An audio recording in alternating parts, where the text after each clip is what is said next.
y un largo etcétera. Pero de esas inteligencias, la que nos permite dialogar, las que nos permite pensar, es la inteligencia racional o el IQ. Bueno, pues la humanidad ha estado cayendo en su nivel de racionalidad. Es curioso, hoy que estamos en la era de la inteligencia artificial, sube la inteligencia artificial y cae la inteligencia humana. Hemos vivido además un profundo fenómeno de deconstrucción cultural.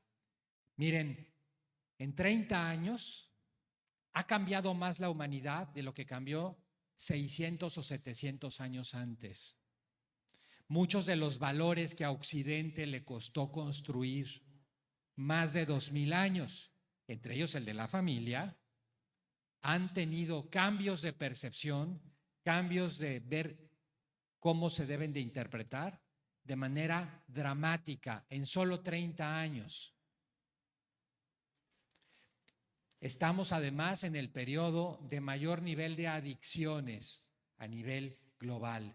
Nunca habíamos tenido estos números de adictos. Otro tema que ya traíamos desde antes.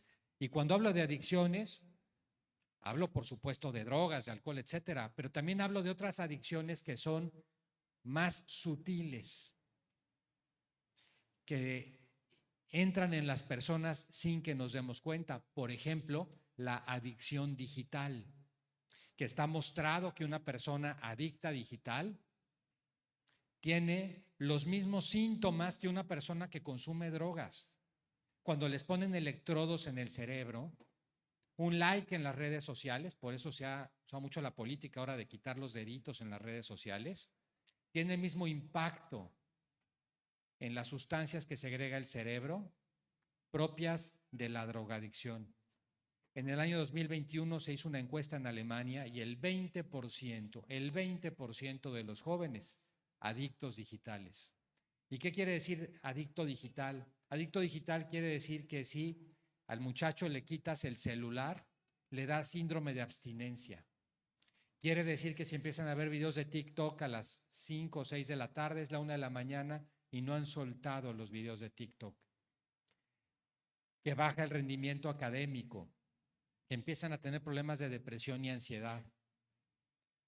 Otro tema también que enfrentamos en todo el mundo, muy delicado y que tenemos que cuidar en las familias como centro, es vacunarnos contra esta plaga que ha sucedido en el mundo, que es el crecimiento del odio a nivel global.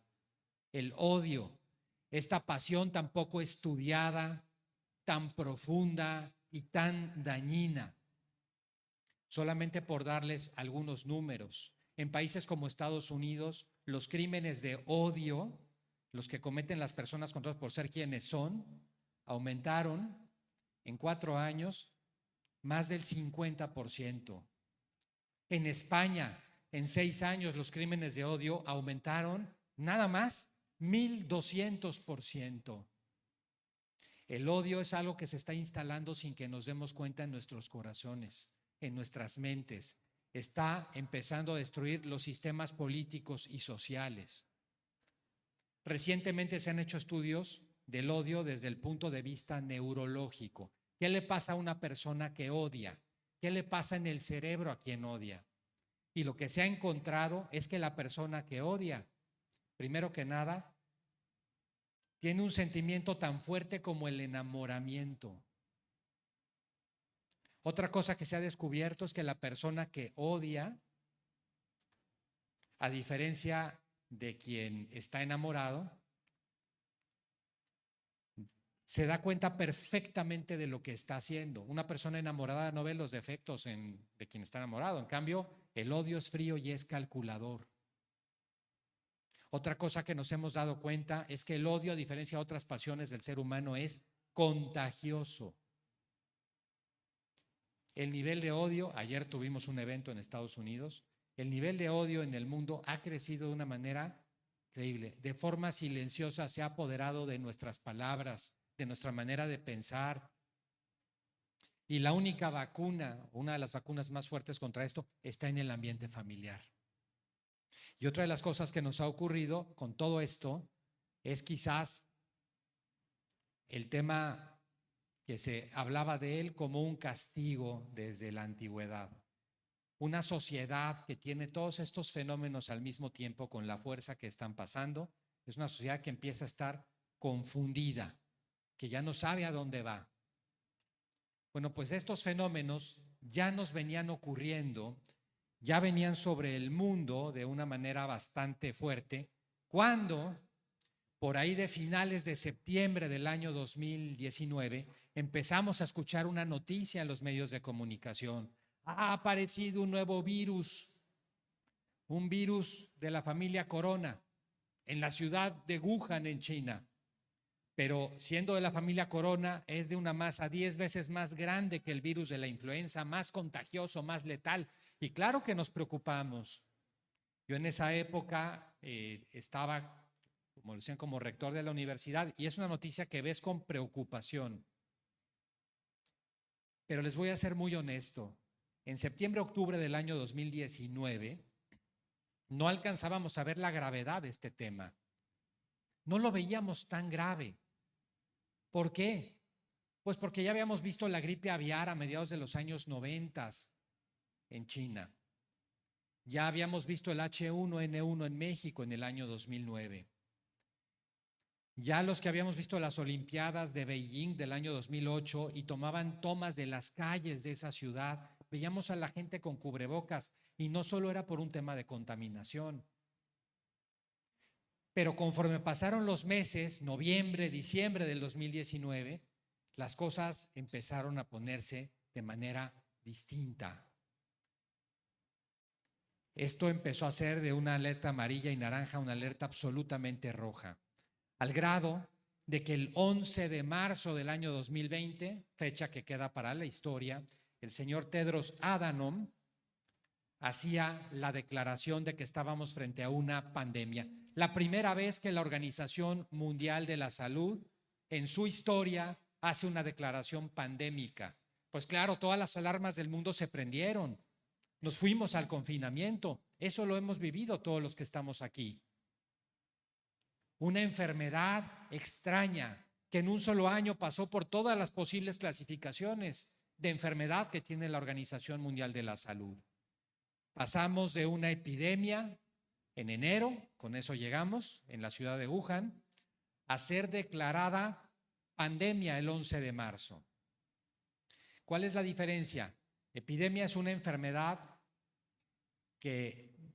infecciosa cuyo contagio se vuelve descontrolado en un núcleo de población. Eso fue lo que pasó en Wuhan y en partes de o zonas de Beijing. Pandemia es cuando la enfermedad pasa de un continente a otro y en el nuevo continente, el continente contagiado, empieza a haber contagio local. Es cuando se vuelve global la enfermedad. Y eso fue lo que se declaró el 11 de marzo. ¿Recuerdan ustedes en esos meses de marzo del 2020, principios de abril? Ya hay un caso de un COVID positivo confirmado en México. Ah, sí, pero es un señor que venía de Tailandia. O este señor venía de China. Ah, bueno. Entonces la trazabilidad te dice, pues se entiende. Pero cuando de repente empieza a tener contagiados en México que no han salido del país, entonces llegó ya la enfermedad. Eso fue lo que se declaró. No sabíamos la gravedad. En agosto del año 2020, a la enfermedad se le declaró sindemia. Sindemia quiere decir que es una enfermedad que no se puede erradicar, una enfermedad con la que como humanidad nos tenemos que acostumbrar a vivir, una enfermedad que no existía en el 2019 y que hoy está, y de hecho nos tendremos que ir vacunando, como pasó con la gripe española, que hoy es la influenza, y nos tenemos que acostumbrar a vivir con ella. Eso fue en un congreso de la Organización Mundial de la Salud, en el que también se autorizaron por primera vez en la historia el uso emergente de vacunas que no habían pasado por el proceso o los protocolos completos que se exigen para sacarla al público, pero por la emergencia se recomendó a los gobiernos de los países que así se hiciera. Y no solamente se hicieron las vacunas, sino que hubo vacunas que utilizaron una nueva tecnología, una tecnología que no se había utilizado antes, el ARN mensajero, las vacunas de Pfizer y de Moderna, por ejemplo. Y finalmente, en noviembre del año 2020, la revista Lancet, que es el journal, la revista más importante en materia médica a nivel global, titulaba así el editorial de la revista: el COVID-19 no es una pandemia, es una sindemia. ¿Qué quiere decir sindemia? Sindemia es una palabra de uso relativamente nuevo, creada hace unos 25 o 30 años en círculos científicos, que viene de la conjunción de la palabra sinergia, o sea que el resultado de una operación es más, se multiplica, no solo aritmético o lineal, sino que es más grande. Demia, enfermedad. ¿Y por qué le llaman sindemia? Porque es una enfermedad que no terminamos de entender ni siquiera hoy en el 2023. ¿Se acuerdan ustedes en el año 2020, cuando empezaba la pandemia? De repente nos enteramos de personas, adultos mayores, que se enteraron que tuvieron COVID porque les hicieron un examen de anticuerpos posterior, que fueron totalmente asintomáticos, y en cambio jóvenes que fueron intubados. Hoy sabemos que el COVID a algunas personas no solamente les afectó en los pulmones, con las hemorragias de los alveolos, la posterior intubación y los fallecimientos. No, hay gente que quedó con problemas gastrointestinales, gentes con inflamación del miocardio, del corazón, mucha gente con inflamación cerebral, inflamación de las articulaciones, mucha gente, y digo mucha y subrayo, ha fallecido de long COVID o de COVID largo. Tuvieron COVID hace meses y murieron después. Es una enfermedad que se comporta diferente en cada persona.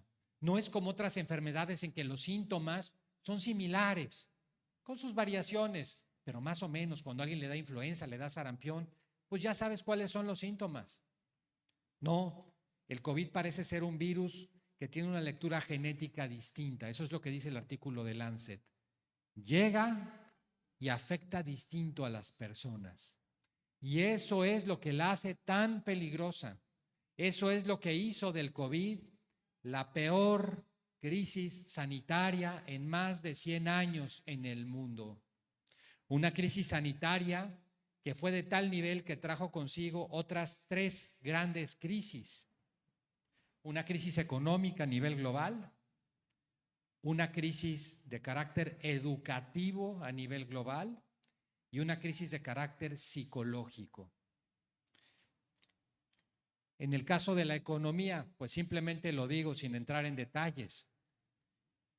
La mayor caída que tengamos memoria de la economía global, casi un 5%, con más de 170 países en recesión.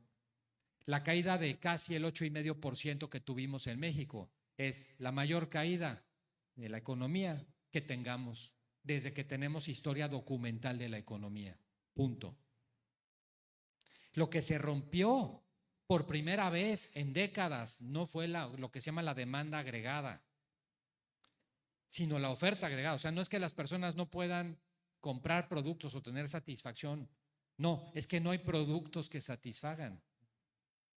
Esto no nos había sucedido. Todavía a la fecha uno va a una agencia de vehículos, fíjense el latigazo que traemos de los semiconductores, de los chips.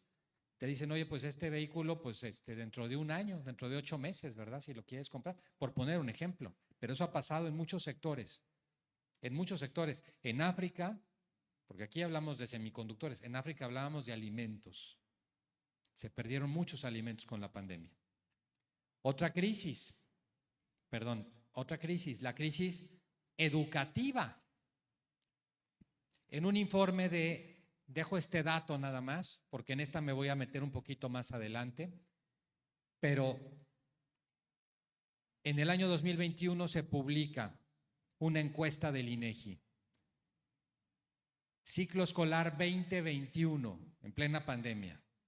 Septiembre del 20, junio del 21. En ese ciclo escolar abandonaron el sistema educativo mexicano, o sea, dejaron de ir a clases hasta por televisión, más de 5 millones de estudiantes. Oigan la cifra. ¿Cuántos habitantes tiene Hermosillo? 1 millón. Más de 5 millones, 5 veces la ciudad de Hermosillo, abandonaron a nivel nacional el sistema educativo. Y la gran mayoría ya no regresó. Para darles una idea del tamaño, el sistema educativo nacional, pasando de preescolar a doctorado, no llega a 30 millones. Vamos a cerrarlo en 30. 1 de cada 6 mexicanos dejó de estudiar. 1 de cada 6. Vean el tamaño de la crisis. ¿Cuántas, no años, décadas creen ustedes que nos vamos a recuperar de este golpe? Y los que estuvieron en online, que fueron todos los demás que continuaron, perdieron una serie de capacidades, que ahora hablaremos un poco de ese tema. Quizás en el fondo es el problema más serio que podemos tener hoy en el país. Y por supuesto una crisis de carácter psicológico. Miren, ya por el momento que vivía el mundo, con todo lo que les puse en la primera lámina, el momento VICA, las circunstancias, en el año 2018 se preveía que para economías emergentes como la mexicana, la mayor causa de discapacidad laboral serían la depresión y la ansiedad. El peor problema laboral serían la depresión y la ansiedad. Por eso cuando se firma el TEMEC, el actual, la versión digamos 2.0 del Tratado de Libre Comercio, se exige laboralmente lo que luego se hizo la NOM 035 para las empresas. Algunos de ustedes quizás les ha tocado vivirlo o saben de qué estoy hablando. La exigencia de cuidar el ambiente laboral para temas de depresión y ansiedad. Era por estos estudios, pero esto era en el año 18. Sin la pandemia, no había pandemia. Ya con la pandemia, en un informe, en el peor momento, octubre del año 2020, llevábamos meses de confinamiento, no había claridad de la salida. Se publica un informe que dice, en el mundo, 1 de cada 2 personas, la mitad de la población global está sufriendo, en distintos niveles, ansiedad o depresión. ¿Se dan cuenta de esto? Nunca lo había vivido el mundo, nunca. 1 de cada 2 personas que conoces en el trabajo, en tu familia, uno mismo, la mitad de la población mundial.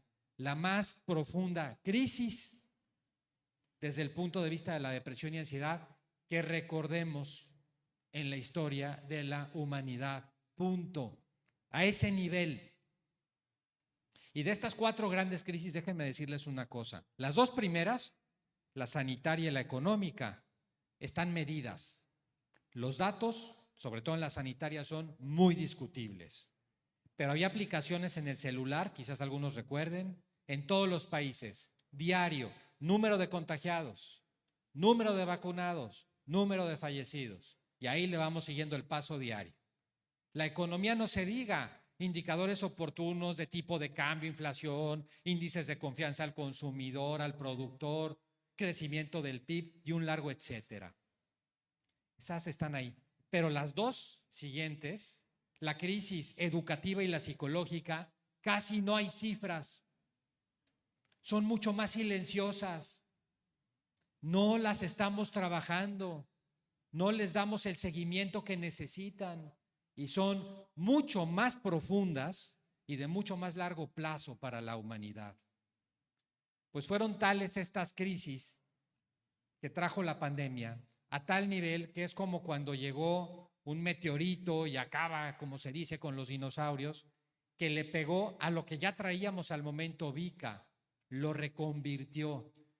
Surge un nuevo momento en la historia, un nuevo mundo, por sus siglas, en inglés BANI o en español FANI.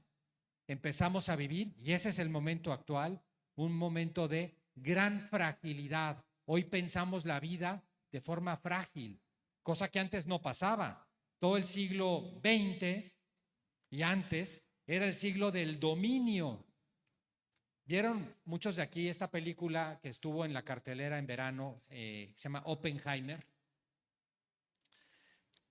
Es este grupo de científicos comandados por Oppenheimer que hacen el proyecto Manhattan para sacar la bomba atómica y que la prueban en Nuevo México, Estados Unidos. Bueno, pues hay un diálogo en la película que es muy significativo cuando le preguntan al señor Oppenheimer, oiga, ¿y si el efecto de esta bomba que va a probar se le va de las manos? Que hoy muchas cosas se nos han ido de las manos. El medio ambiente, la inteligencia artificial se nos está yendo de las manos, ¿eh? Cuidado. Y Oppenheimer dice, pues no creo.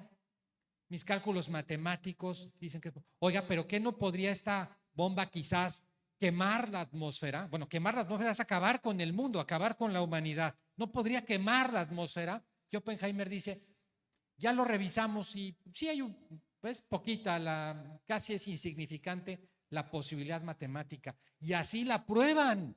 Es que aunque fuera del 0.00001%, estás hablando de la subsistencia del mundo. Y se atrevió porque creyó que tenía el conocimiento, la capacidad científica para hacerlo. ¿Qué sentido del dominio?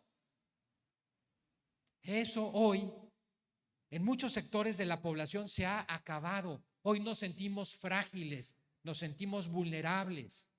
El diccionario de la Real Academia dice que vulnerabilidad o fragilidad es la capacidad de ser heridos.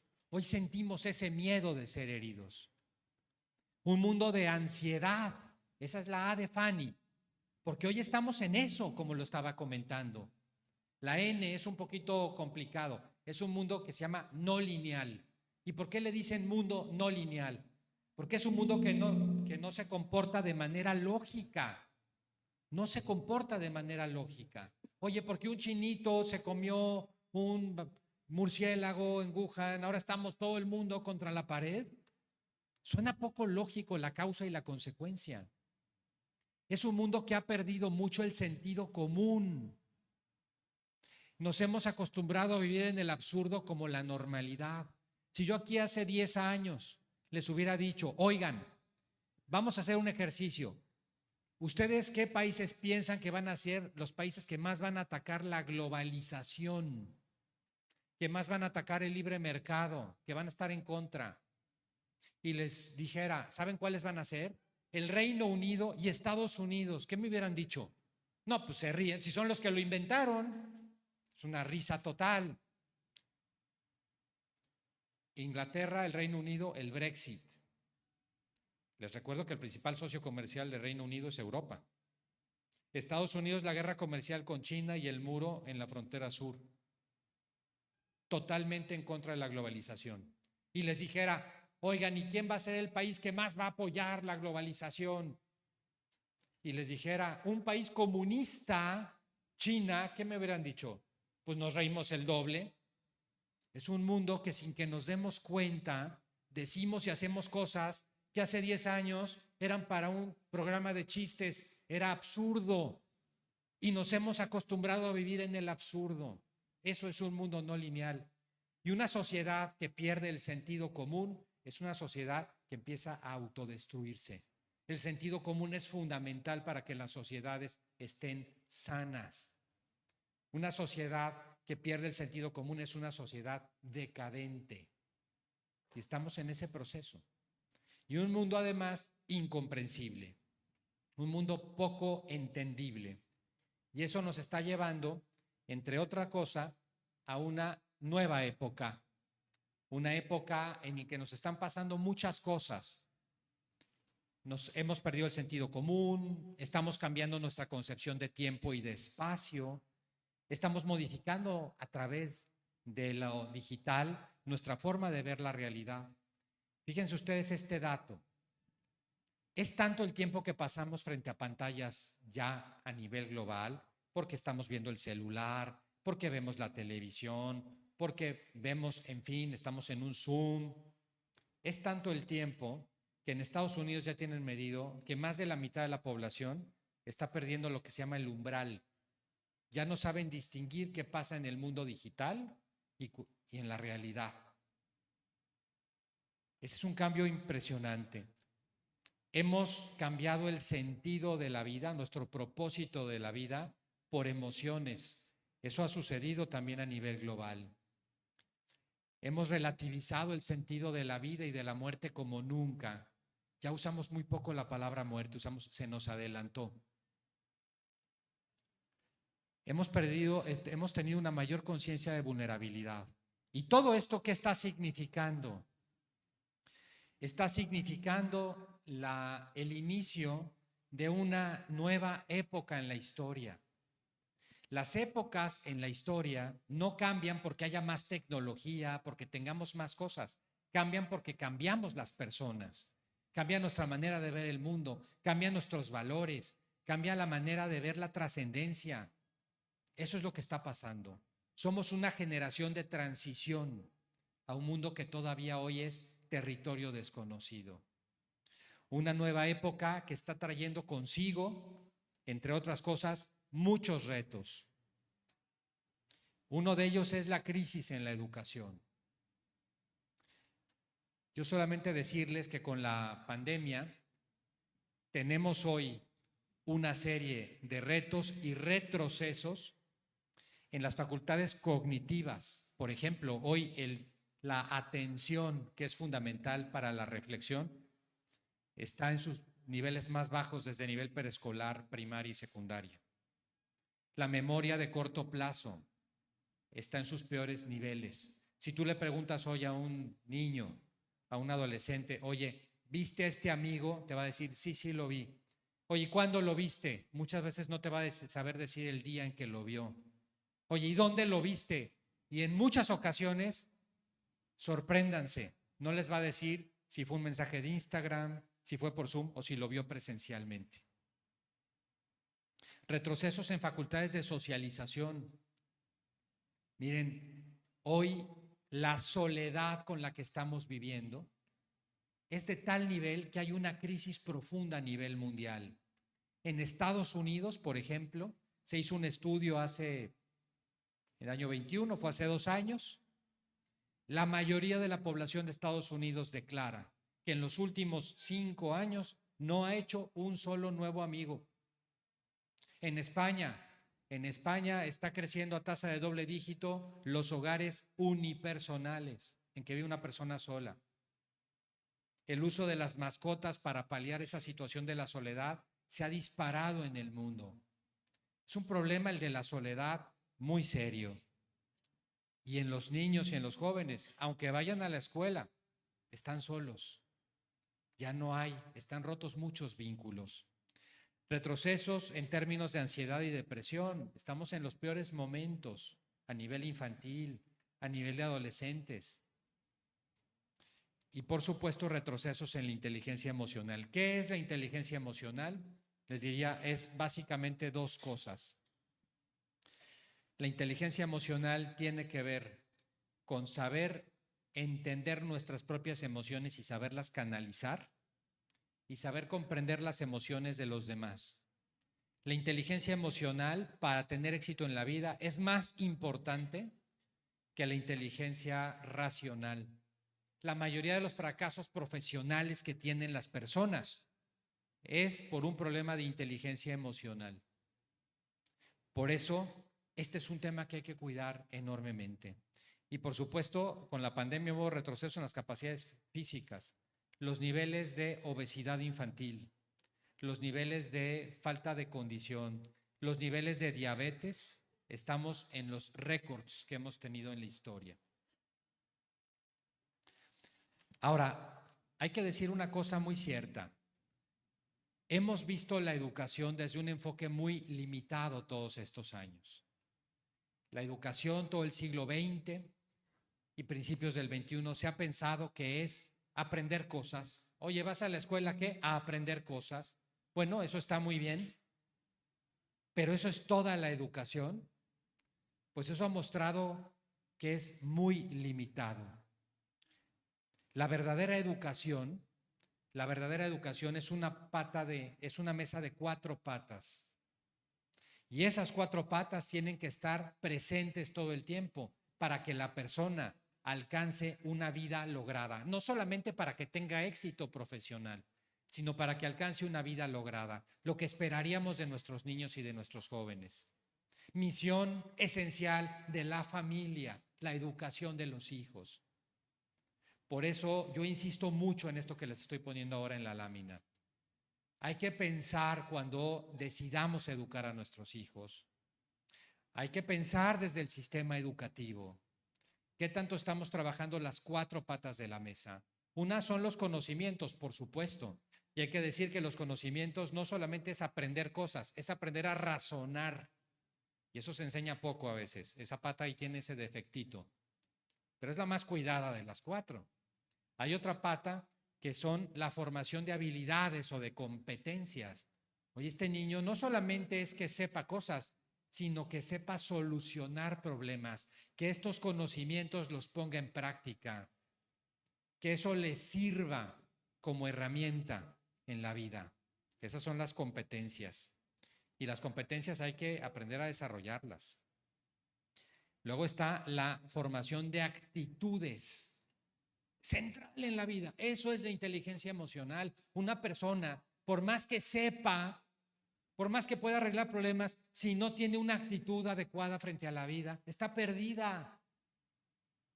Y eso se enseña desde la casa. La actitud de servicio hacia los demás, el entender que el trabajo duro es el único camino real para alcanzar el éxito en la vida, la actitud y por supuesto la cosmovisión, los valores. Porque para una persona los valores son la familia o debería ser la familia, la honestidad, etcétera. Eso se tiene que enseñar. Es parte central. Cuando escojan la educación de los hijos, cuando transmitan a sus hijos la educación, piensen si se están trabajando las 4 patas.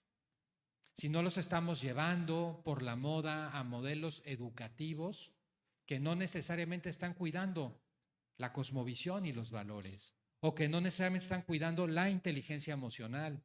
Son las principales herramientas.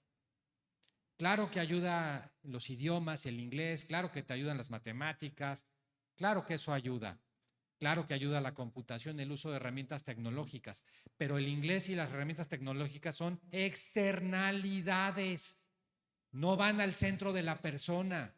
Si tú educas bien a alguien, su actitud frente al mundo resolverá el problema del inglés y de la computación. No nos confundamos, esto siempre lo digo, me parece esencial en el modelo educativo desde la familia. Y pensar además pues que las generaciones cada vez es más complejo. Los brincos generacionales necesitan cada vez ser más atendidos. Hoy en los lugares en los que las personas trabajan, conviven gente, baby boomers, conviven con generación X, conviven con generación millennial, con centennial y con la generación alfa. Sobre todo los que más conviven son de baby boomers a centennial. Y cada generación tiene, ahorita no entro mucho en eso, pero está muy estudiado, maneras distintas de pensar, de resolver los problemas, de entender el éxito, de entender el trabajo en equipo. Cada vez se vuelve más difícil el diálogo dentro de las empresas. ¿Cómo resolver estos brincos generacionales? Con la educación. Con la educación. Quiero cerrar esta conferencia con un tema que me parece esencial, que es el tema de la esperanza. Si algo estamos teniendo en el mundo es una caída de la esperanza. Y no podemos permitir que eso nos ocurra. Porque cuando en la vida perdemos la esperanza, lo perdemos todo. Perdemos la fuerza para salir adelante.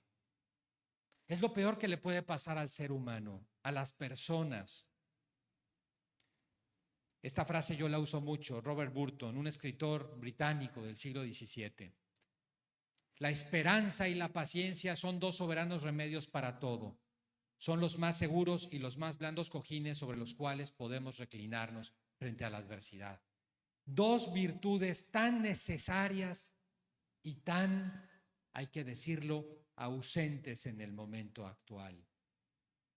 De la paciencia solamente decirles las 2 cosas, y esto también lo insisto mucho, las 2 cosas que al ser humano, las únicas 2 que nos pueden dar verdadera felicidad, son el amor y el trabajo.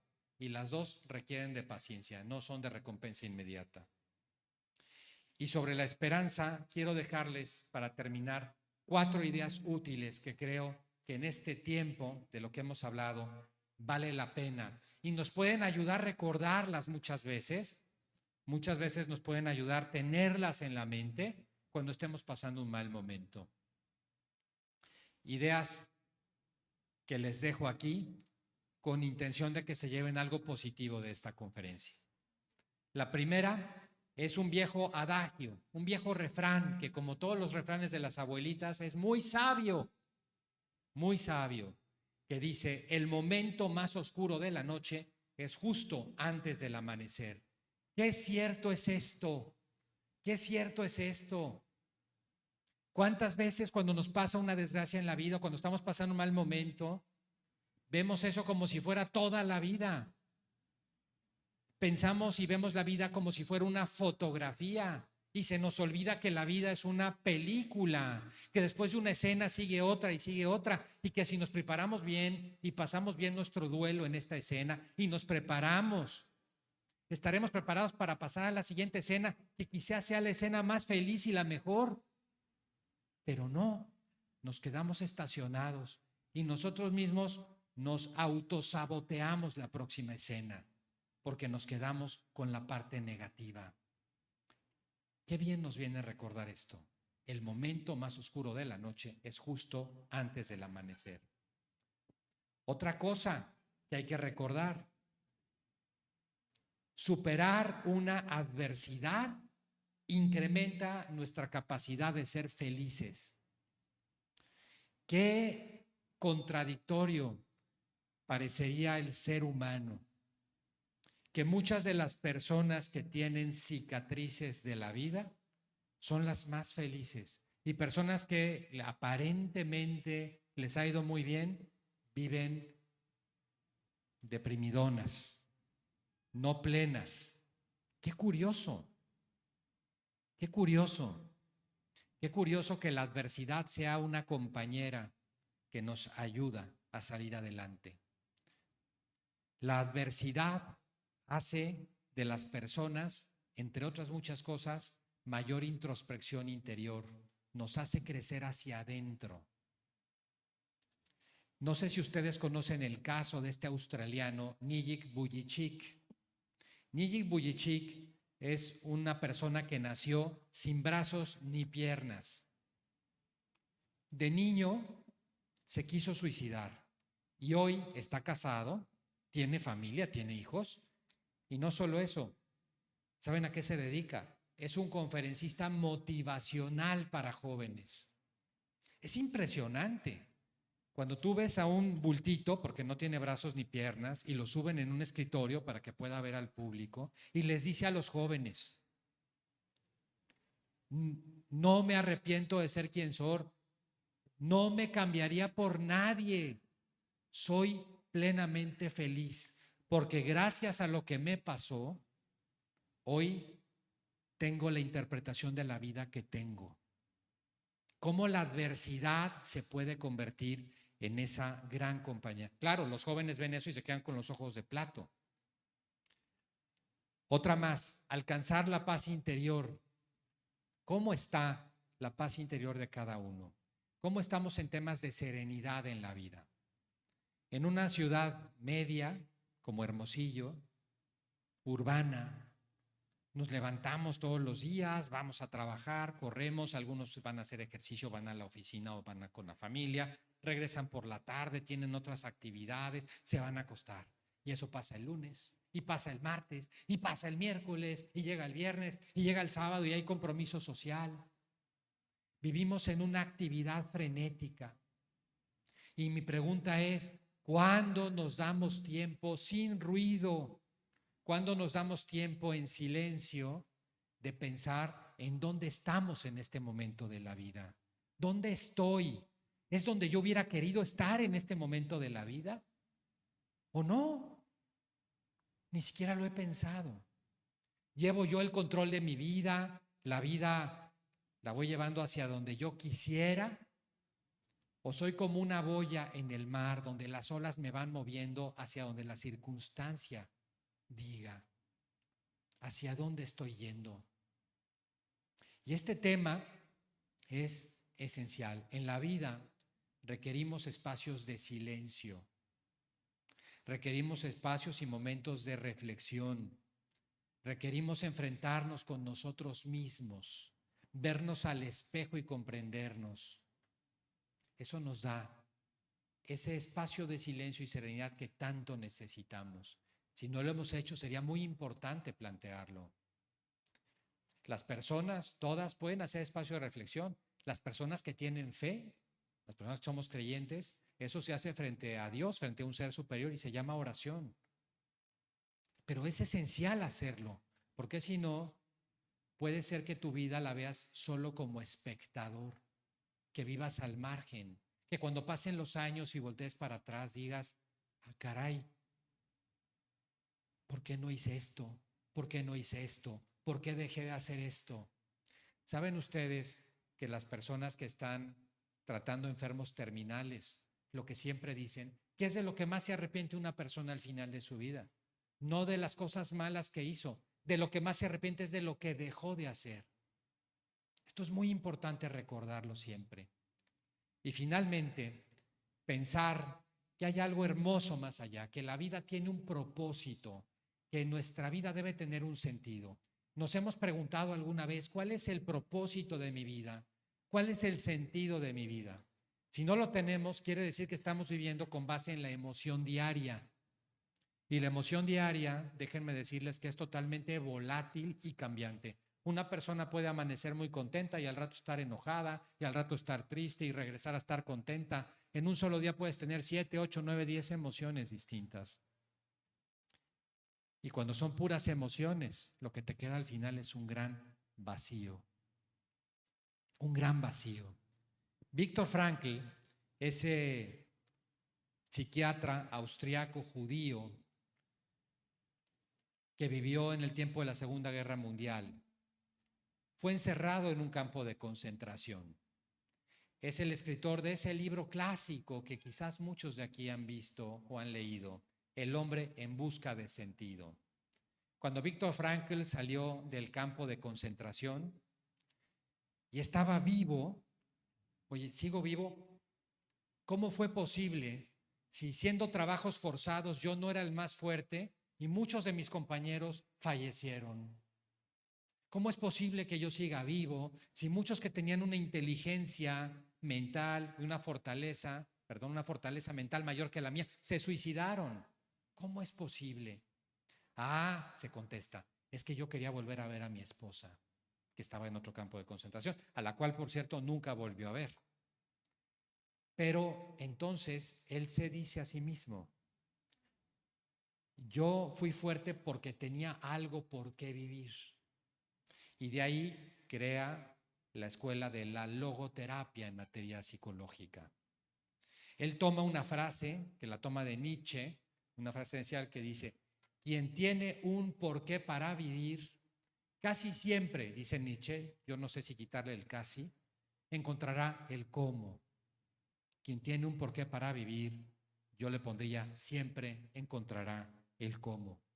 ¿Esto qué significa? Y lo dice Frankl, que aún una vida rota de pérdidas, en el peor momento de soledad, Viktor Frankl se quedó sin nadie, no solo su esposa, todos sus parientes fallecieron. Puedes reconstruir tu vida si le encuentras un sentido. Pero ¿cuántas veces en la vida nos preguntamos el sentido? ¿Cuántas veces ponemos en perspectiva el propósito? Lo más probable es que muy pocas. Es una buena reflexión de esta conferencia. El sentido de la vida, el sentido de nuestra propia existencia. Porque fíjense ustedes, al final del camino, todas las cosas negativas que pueden pasar alrededor son secundarias. Al final del camino, cuando entendemos lo que es el amor no es un sentimiento, el amor es una decisión. Al final del camino, cuando entendemos que la felicidad no es lo que nos pasa, es cómo interpretamos lo que nos pasa, nos damos cuenta que a pesar de los pesares y en el peor de los mundos, ser feliz, amar, es una decisión que solamente depende de nosotros mismos. Muchas gracias.